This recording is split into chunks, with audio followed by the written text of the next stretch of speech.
Bom dia, pessoal. Vamos agora responder para vocês, para tirar a dúvida de vocês sobre as questões lá no portal que eu deixei para a atividade de hoje, tá? A primeira pergunta sobre o músculo do miocárdio, né? Qual a função do músculo do miocárdio?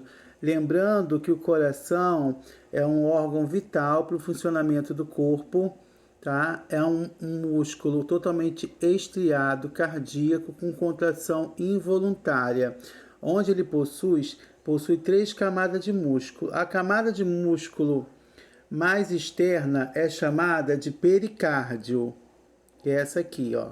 Pericárdio é a musculatura mais externa do coração, que chamamos de pericárdio, tá? A musculatura do meio, tá? Essa musculatura do meio aqui, que é revestida por uma artéria chamada artéria coronariana, que tem a função de irrigar o coração de sangue oxigenado, é chamado de miocárdio. E a musculatura interna do coração, que é essa musculatura aqui, ó, é chamada de endocárdio. Então, o músculo possui três musculaturas. O pericárdio, que é a musculatura mais externa do coração, que envolve todo o coração, tá? Temos a musculatura do meio, que é a musculatura que tem dentro dela uma artéria coronariana, que é a maior artéria do corpo humano, que tem a função de oxigenar o coração, que chamamos de miocárdio. É nessa musculatura do miocárdio que acontece o infarto agudo do miocárdio e a angina pectoris, tá? E a musculatura interna do coração é chamada de endocárdio. Então, o músculo cardíaco possui três musculaturas, como vocês já sabem: pericárdio, miocárdio e endocárdio. A musculatura que nós vamos falar agora, a função dela é a musculatura mediana, tem a proximal, que é a externa, a medial e a distal, que é a interna. Então, nós vamos falar do miocárdio, onde que acontece o infarto agudo do miocárdio ou angina pectoris, que é dentro dela, dessa musculatura do miocárdio, que circula a artéria coronariana, que tem a função de irrigar o coração de oxigênio. Então, o miocárdio, tá?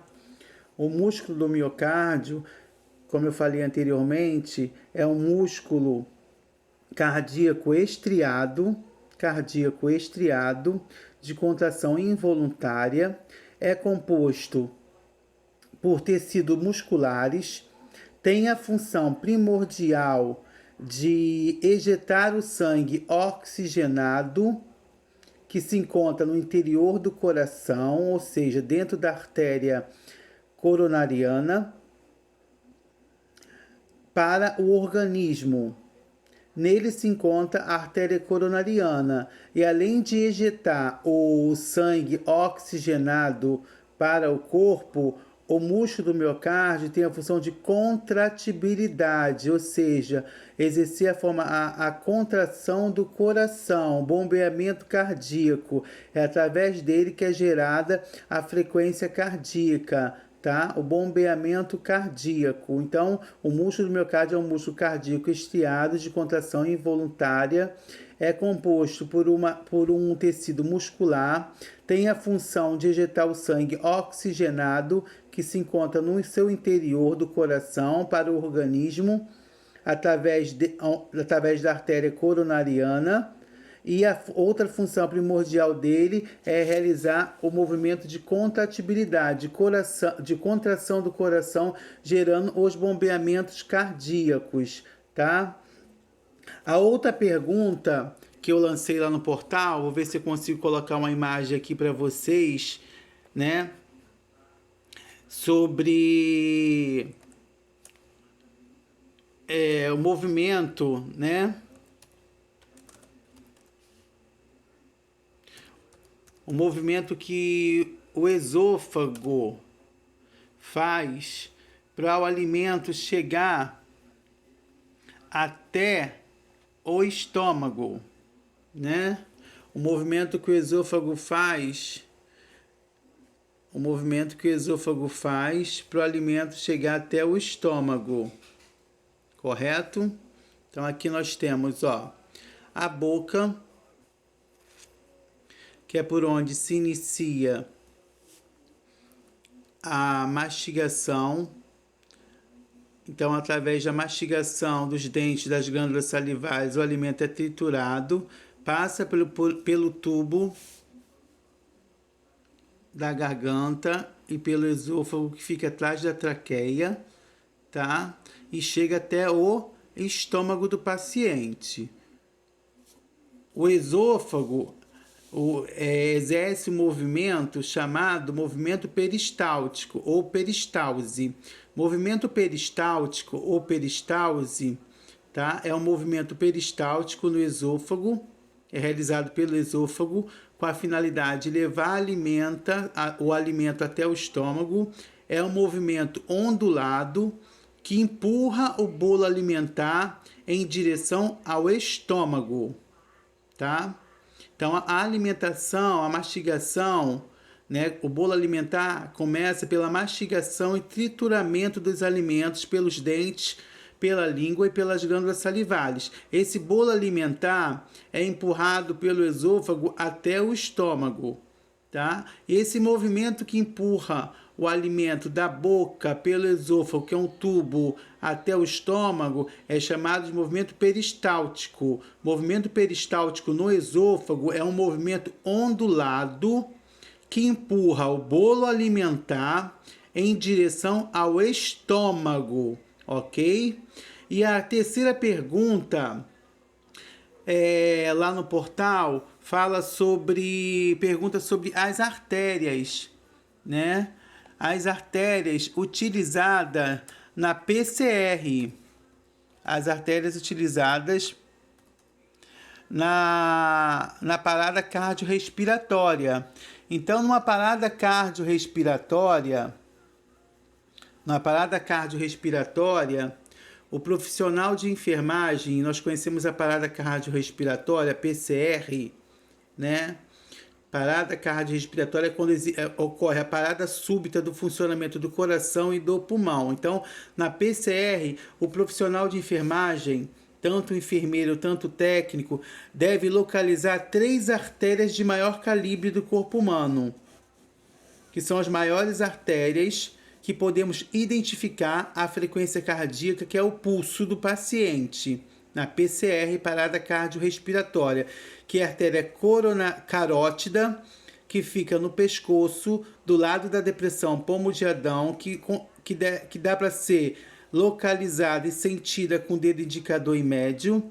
Temos a artéria apical, que fica no 5º passo intercostal, na região hemiclavicular esquerda, que só pode ser auscultada com auxílio do estetoscópio. E temos a artéria femoral, que fica na virilha, tanto direita e tanto esquerda, que pode ser identificada e localizada também com o dedo indicador e médio. Então, na PCR, na parada cardiorrespiratória, nós temos 3 artérias de maior calibre que nós vamos conseguir sentir a frequência cardíaca, que é o pulso desse paciente. A carótida, que pode ser localizada com o dedo indicador e médio, que fica do lado da depressão pomo de Adão, conhecida aqui como gogó, do lado no pescoço. Temos a apical, que fica no 5º passo intercostal, na região hemiclavicular esquerda, que só consegue ser auscultada com o auxílio do estetoscópio. E temos a artéria femoral, que fica na virilha, que pode ser identificada e localizada com o dedo indicador e médio. Então, é de suma importância que o profissional de enfermagem ele saiba identificar as artérias na PCR, para poder estar executando a RCP, que é reanimação cardiopulmonar, ok? Essas são as perguntas que eu solicitei para vocês no portal. Outra pergunta que eu solicitei no portal sobre o encéfalo, tá? O encéfalo, tá? Que é esse aqui, ó. Tronco encefálico, ó. Ai, cadê? Sumiu aqui, ó. Tronco encefálico, tá? Que eu já deixei imagem lá no portal para você. O encéfalo é formado pelo cérebro, pelo cerebelo e pelo tronco encefálico, tá? O encéfalo é formado pelo cérebro, cerebelo e tronco encefálico. Ele se encontra na caixa craniana, ocupando todo o seu espaço, e junto com a medula e os nervos compõem o sistema nervoso central. Então, o encéfalo é formado pelo cérebro, cerebelo e tronco encefálico. Então a pergunta era como é formado, ou como é composto, ou como é dividido o encéfalo. Ele é formado e dividido pelo cérebro, cerebelo e tronco encefálico. Encontra-se na caixa craniana, ocupando todo o seu espaço, e junto com a medula espinal e os nervos, ele compõe o sistema nervoso. Então essas seriam as respostas para ser respondidas, anexadas lá no portal, as 4 perguntas. Tá ok? Beijos, obrigado.